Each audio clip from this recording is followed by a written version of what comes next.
Bienvenue sur France 24. Si vous nous rejoignez, il est 19h à Paris. À la une de l'actualité, c'est la 8e journée de mobilisation contre la réforme des retraites en France.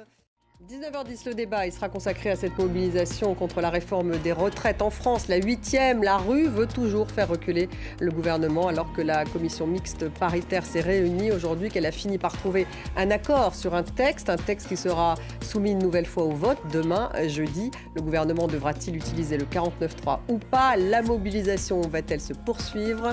Voilà les questions que nous poserons à nos invités. 19h10. On commence par l'actualité française et cette 8e journée de mobilisation contre la réforme des retraites. À Paris, le cortège de manifestants s'était lancé des Invalides dans le 7e arrondissement.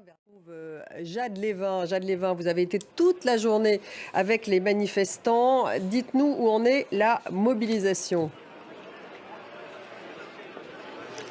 Oui Stéphanie, une 8e journée de mobilisation très importante aujourd'hui.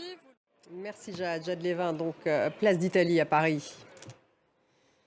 On va revenir maintenant sur cet incident, un incident qui implique des avions russes et un drone américain dans la mer Noire. Les États-Unis ont accusé hier soir l'aviation russe d'avoir intercepté et percuté, je cite, un drone américain. Le Honduras va établir des relations officielles avec Pékin, une décision saluée bien sûr par la Chine et qui menace les liens de ce pays d'Amérique centrale avec Taïwan. Khalid.